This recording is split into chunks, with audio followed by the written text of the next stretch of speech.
Baik, bismillahirrahmanirrahim. Assalamualaikum warahmatullahi wabarakatuh. Kita bertemu lagi dalam majlis ilmu pada malam ini. InsyaAllah mendapat keberkatan. Semoga anda juga dapat manfaat yang penting pada malam ini. Sebab tadi ada 2-3 orang yang bunyi macam frust. Dia orang dah cuba berbagai cara, dah lama dan tak berjaya juga. Setiap tahun saya buat cerita tentang obesity ni, memang menjadi satu topik yang panas sebenarnya.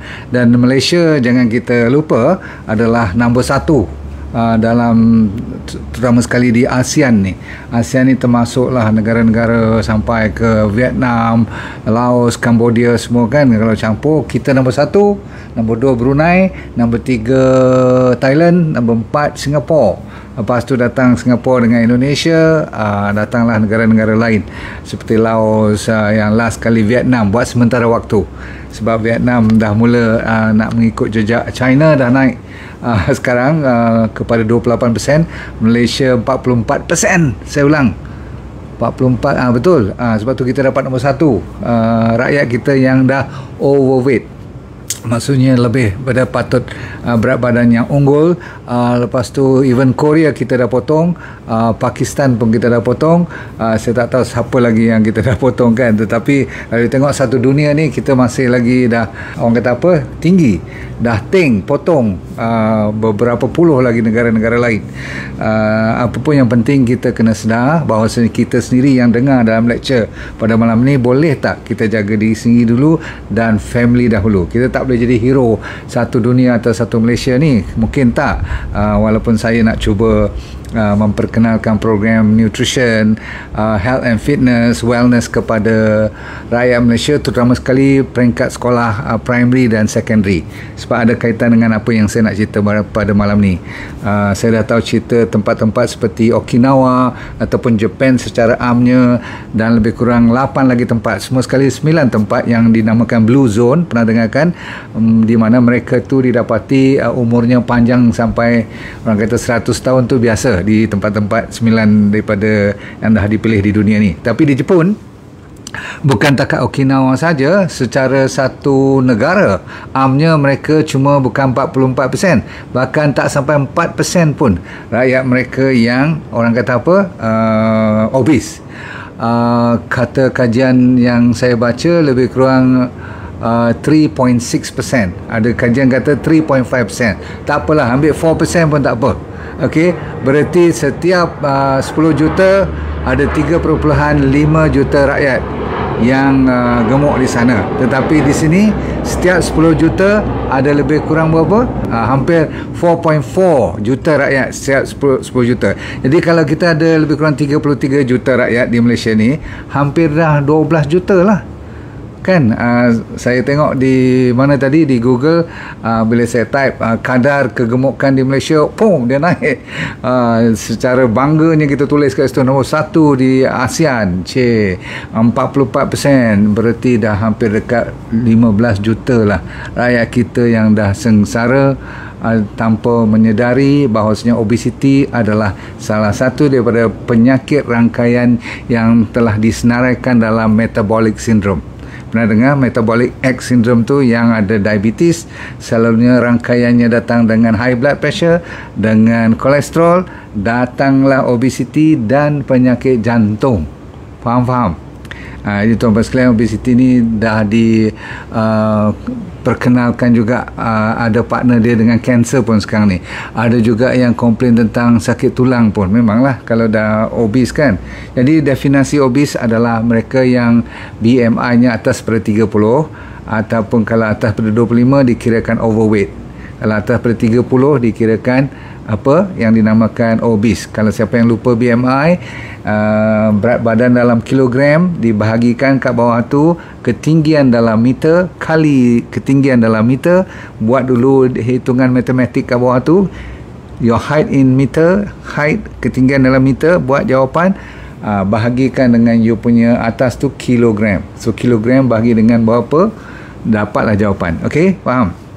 Itu satu. Satu lagi cara, kalau you ambil ukuran pinggang you, daripada sikit pada pusat tu sampai ke pinggul sana, kalau you punya katakan lilitan tu kata lebih daripada setengah daripada ketinggian you. Katakan kita ambil lah ketinggian dalam inci lah, senang faham Katakan ketinggian kita 72 dan kita punya lilitan perut tadi tu kat pusat tu lebih kurang 36 katakan. So 36 kalau dibandingkan dengan you punya ketinggian tidak melebihi 0.5. Berarti itu orang kata ngam-ngam aja. Kalau you tinggi daripada 0.5, maksud saya macam mana? Okey, 72 inci bahagi dengan 2 dapat 36, betul tak? Katakan lilitan you pun 36 inci. You ngam-ngam aja, itu dah kira sikit je lagi dah kira overweight ataupun dah obese. Faham? So kalau you ukur sekejap lagi sambilan lepas lecture ni, you tengok berapa inci, lepas tu suruh anak ke siapa-siapa suruh ukur ketinggian. Tengok kalau dia lebih pada 0.5, setengah daripada ketinggian you, lebih lilitan tu berapa inci tu lebih, maka you dah dikira obese. Faham? Okey, baik, itu ada dua cara yang saya dah share dengan you. Nak bagi tahu kanak-kanak di Malaysia, hampir kanak-kanak saya ulang, 30% daripada mereka anak cucu kita yang dah mula obese. Jadi tuan-tuan sekalian, kalau kita tak buat sesuatu kat sekolah nanti, saya rasa ini adalah satu pembawaan yang jarak jauh membahayakan generasi kita yang akan datang. Faham? Okey. Now, yang penting kita kena tengok 10 cara macam mana orang Jepun ni boleh mempertahankan antara 3.6% paling tinggi rakyat mereka yang obese. Dan kata banyak, kalau you tengok kat YouTube, you tengok kat Google, orang yang pergi menjelajah kat sana, yang gemuk adalah orang yang datang daripada luar, maksudnya pelancong. Lepas tu ada seorang dua tadi sempat juga tulis mungkin genetik kot doktor. Dah lah dia orang tu bukan tinggi-tinggi. You tak tengok lagi Jepun sekarang lebih tinggi pada kita tau, pada orang Malaysia. Anak-anak dia orang dah tak ada rendah macam bapa atuk dia orang lagi dah. Mungkin dulu lah kot, zaman Jepun duk attack Malaysia semua tu kan. Tapi sekarang tak. Genetically they are just normal like other Asian countries. Tetapi kalau you kata sebabkan genetik saja, you tengok tak budak-budak atau anak-anak mereka yang dihantar ke overseas, terutama sekali ke Amerika Syarikat, yang banyak dengan junk food, fast food semua tu, semua bertukar jadi gemuk. Maksud saya, ramai daripada mereka yang tak seharusnya lebih pada 3.4-3.5%, maksudnya tak lebih pada 10%. Kalau dihantar 1,000 orang kat sana sekarang, kat Amerika hampir 30% ke 40% pun dah jadi gemuk. Orang Jepun ni saya cerita. Jadi genetik betul, tetapi tidak memainkan peranan yang besar untuk memastikan untuk meyakinkan sama ada you boleh jadi gemuk ataupun terus jadi kurus. Yang jadi terus kurus di Japan ada 10 cara. Nombor 1 ialah tidak lain tidak bukan ialah pemakanan dia orang. Anda pun dah tahu diet dia orang, you banyak kali tengok, dan you pernah pergi yang sushi food kat Malaysia ni tak sama tau cara dia orang makan kat sana. Jangan you kata kalau macam tu saya pergi makan sushi kat sini. Betul, apa tu makan Japanese food, betul. Tapi kalau you ikut cara dia orang makan betul, ini dia. Nombor 1 ialah memang betul dia orang makan karbohidrat. Memang betul dia makan nasi. Okey, saya ulang, dengan nasi dulu. Okey, yang lain kita terus kira lagi. Sebab you nanti kata, dok, selalu you kata jangan makan nasi banyak. Betul lah. Sebab apa? Jepun tak makan lebih daripada 2 genggam. Saya ulang, tak lebih daripada 2 genggam. You pernah tengok tak mangkuk, kalau you pergi kedai Japanese tu, mangkuk tu selalunya nasinya tak penuh. 2 genggam dia makan, dan makanan nasi tu cuma sebagai dia punya main food untuk nak bagi kenyang saja. Tapi yang menyihatkan dia, yang menjadikan mereka tidak gemuk ialah mereka tak akan tambah dalam mangkuk tu, dan tak akan bubuh lebih pada 2 genggam. Faham? Satu. Dan nasinya adalah kualiti yang memang lebih baik daripada luaran. Kalau you tengok Japanese punya rice, dia berpulut sedikit, betul? Berarti kualitinya tidak macam kita, dah polish habis, tak tinggal apa lagi dah. Kadang-kadang dah patah-patah pun beras kita, betul kan? Berarti dia orang tu cantik, macam berpulut sedikit. Tetapi yang penting ialah apa yang di tepi kiri kanan dia tu, you perasan tak? Dia mesti ada fermented food, makanan yang dah difermentasikan. Kan kadang-kadang macam orang panggil natto, miso soup, pernah dengar kimchi pun dah masuk kat sana.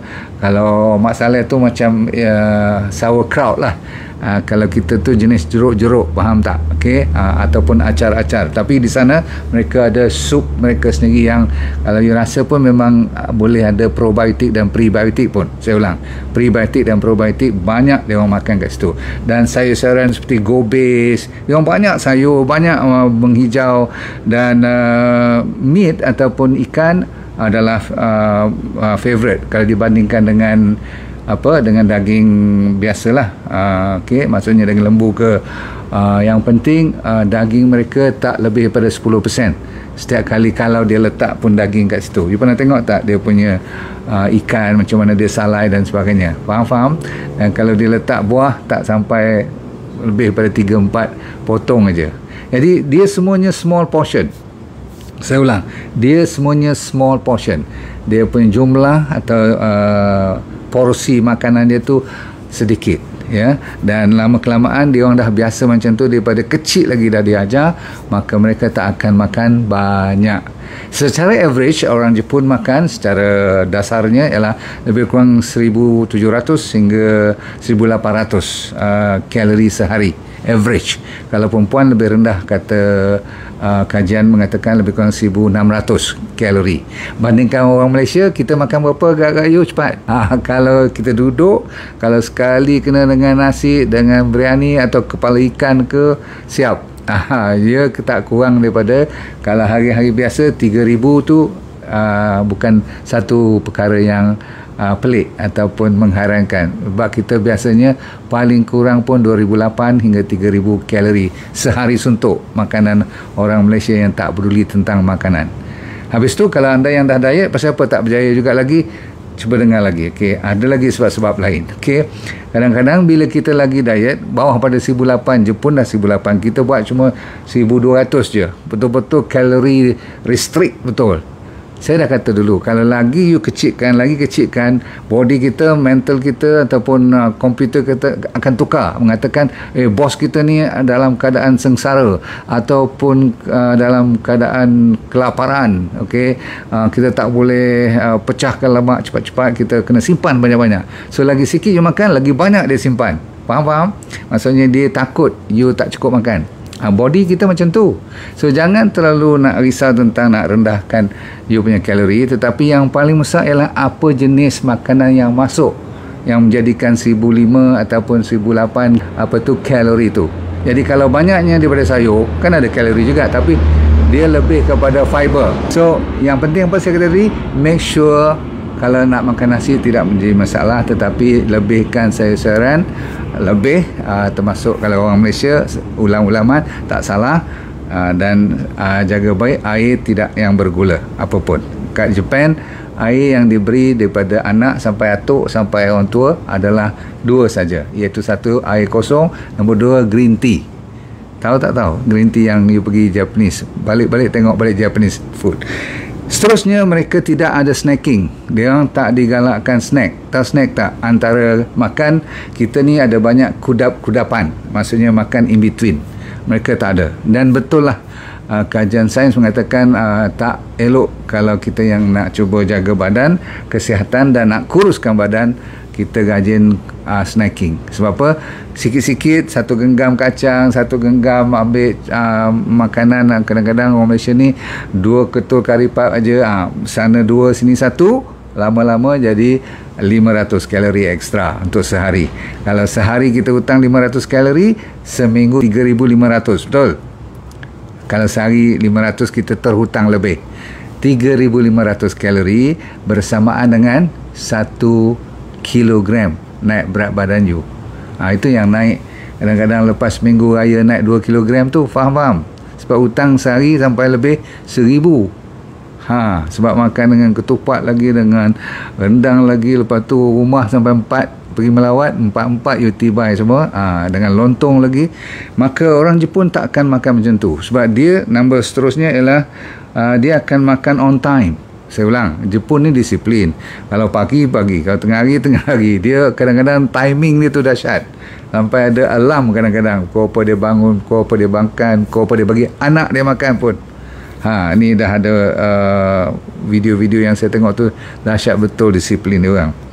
So pada ratanya amnya 3 kali sehari, tapi kita orang Malaysia cukuplah 2 kali sehari kot. Takut kalau 3 kali sehari tu banyak sangat kan. So dia orang buat 3 kali sehari dan portion dia mencukupi, masih lagi banyak sayur-sayuran. Okey.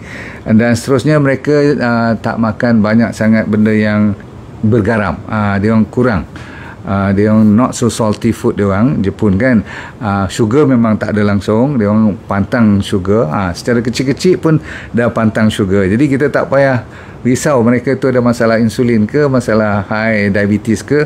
It's not a problem for them. Dan mereka tak akan tempuh processed food sebab dari kecil, dari muda lagi, kalau anak-anak perempuan mereka, kalau apa-apa pun diajar supaya bahkan anak-anak lelaki pun diajar supaya masakan tu mestilah daripada rumah yang terbaik dan dibawa bekal selalu. Orang Jepun mereka lebih suka kepada makanan daripada rumah. Sebab apa? Diajar dari kecil.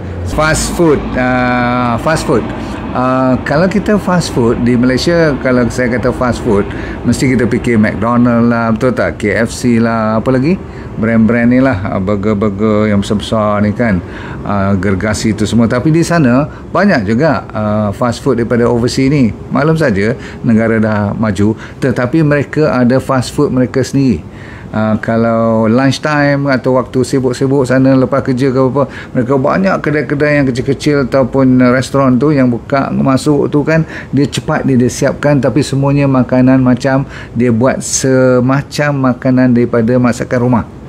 Jepun memang suka makanan yang original, yang maksudnya kalau boleh panas, seolah macam isteri atau mak dia masak sendiri. Jadi tak adalah processed food. Mereka tak kenal processed food untuk makanan harian mereka. Dan kalau dia pergi convenience store pun, you pernah dengar tak Family Mart kat sini? Saya pula nak promosi dia orang, bukan. Kalau you pergi 7-Eleven pun, atau kita pergi inilah bukan supermarket, convenience store kan, 7-Eleven ke apa-apa semua ni. Kalau kat sini banyak coklat lah, banyak jagung lah. Kalau dia bagi benda-benda bergoreng kan, dipanaskan, dijual dalam convenience store tu. Di sana ada makanan yang macam dimasak di rumah juga, dan dibekukan ataupun dipanaskan di tempat you sama tu, dan you boleh ambil makan daripada situ, seolah macam you makan salad daripada situ pun ada. Kalau nak ambil dia punya sup pun ada kat situ. Jadi dia tak jual benda-benda yang fast food yang semacam di negara kita ni. Faham? Seterusnya, mereka untuk kanak-kanak, mereka daripada kecil lagi ajak untuk berjalan ke sekolah. Dia orang ada jalan-jalan khas untuk pedestrian, maksudnya untuk orang yang berbasikal kan, digalakkan kita pergi sekolah dengan basikal, berjalan kaki. Bas dia orang kalau hantar anak-anak pergi sekolah, sengaja dipark jauh supaya mereka ni digalakkan berjalan. Kalau kita kat Malaysia, kalau boleh nak bawa kereta tu pergi masuk dalam kelas, betul tak? Macam kita pergi park kereta kat supermarket, sampai bergaduh-gaduh sekarang nak pergi depan pintu besar dia, nak parking juga, betul kat situ tak? Kalau kita pergi hotel ke, kita park ke, kalau boleh betul-betul nak lift yang nak naik ke bilik kita tu. Saya pun sama je, bukan kata you all. Kadang-kadang kita malas kan.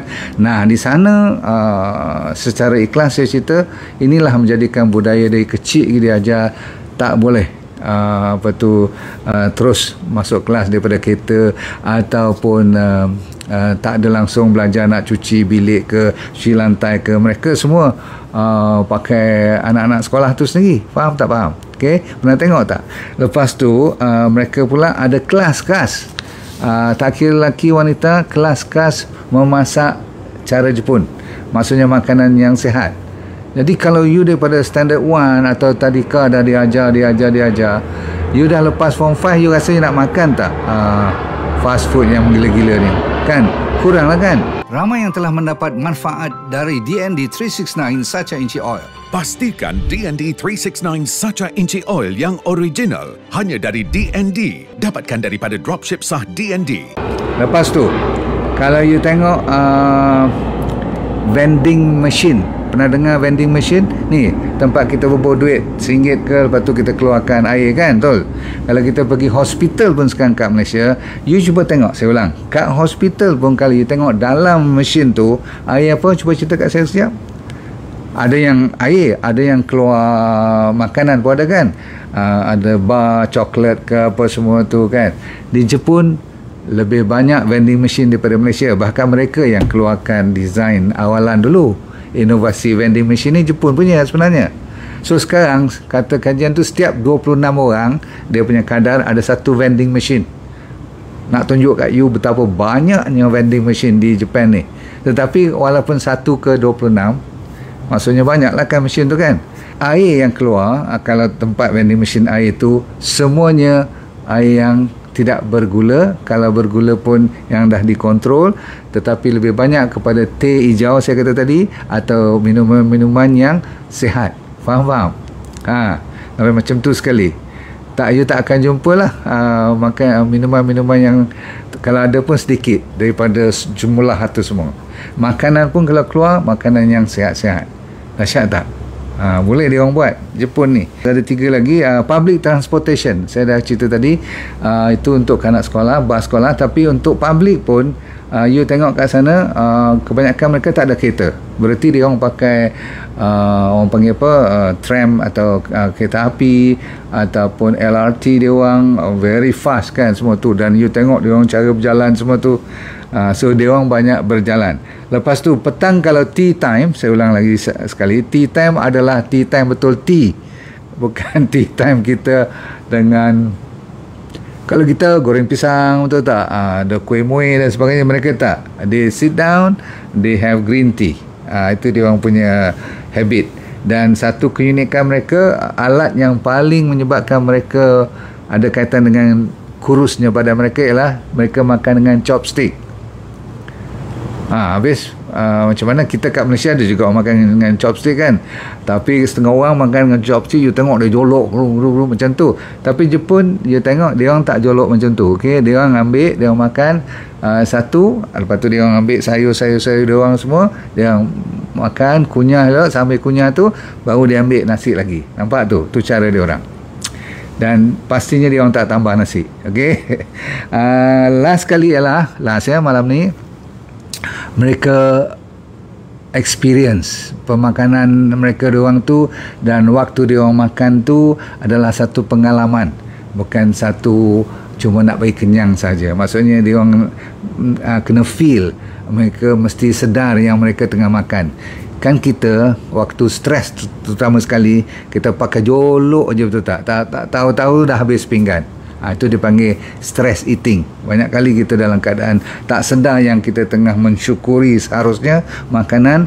Mereka diajar untuk appreciate the food. Boleh feel, ni gobis, ni nasi, ini miso soup, ini dia punya, dia kan ada mie dia kan semua tu. Jadi tuan-tuan sekalian, mereka tu selalu diajar dari kecil, tidak gelojoh makan, slow dan steady. Maka inilah sebenarnya. Dan saya dah kata tadi, mereka punya protein very low. Kalau ada pun dia orang rajin makan ikan lebih daripada makanan daging-daging lain. Memang okey, menyihatkan. You tahulah cara dia ambil dia punya seafood macam mana. Saya pernah pergi Japan sekali, ke tempat dia orang potong tuna tu. Pagi-pagi pukul 3 saya dah keluar nak pergi pasar dia untuk dia orang auction, lelong ikan. Ikan tu besar-besar, 2 kali saiz saya ni, panjang, dia kena pakai gaji semua. Interesting cara dia orang lelong tu. Tapi yang penting bersih. Cara dia potong ikan, cara dia inilah siapkan makanan kan, banyaknya raw juga. Cuma saya tak boleh lah, saya tak kerti makan raw ni semua. Baik tuan-tuan sekalian, cukup dulu pada malam ini. Saya dah cerita kepada anda macam mana Jepun menjaga diri, termasuklah budaya mereka tu yang saya minat. Dan budaya tu saya kata apa, harus datang daripada sekecil mungkin, maksudnya dari kanak-kanak sekolah lagi. So insyaAllah bulan depan saya nak cuba buat program nak masuk ke sekolah melalui e-tuition. Saya nak cuba masukkan wellness program dalam elektronik ataupun online program. Kan sekarang kita boleh buat online tuition semua kan, pakai Zoom semua kan.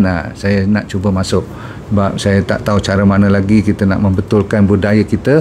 Kalau nak ajar orang tua-tua, tak semuanya nak ikut, betul tak? Mungkin kita ajar daripada peringkat sekolah. Zaman dulu ada PE lesson kan, adalah sikit-sikit keseronokan, kita suka game dan sebagainya, tapi sekarang dah diperkecilkan modul ini dan kurikulum untuk mengajar tentang pemakanan, nutrition langsung tak ada. Bukan kata kanak-kanak sekolah, doktor pun tak ada. Apa nak cerita kanak-kanak sekolah? Jadi kita nak cuba permainkan satu lagi lagu di mana anak-anak sekolah dilayangkan.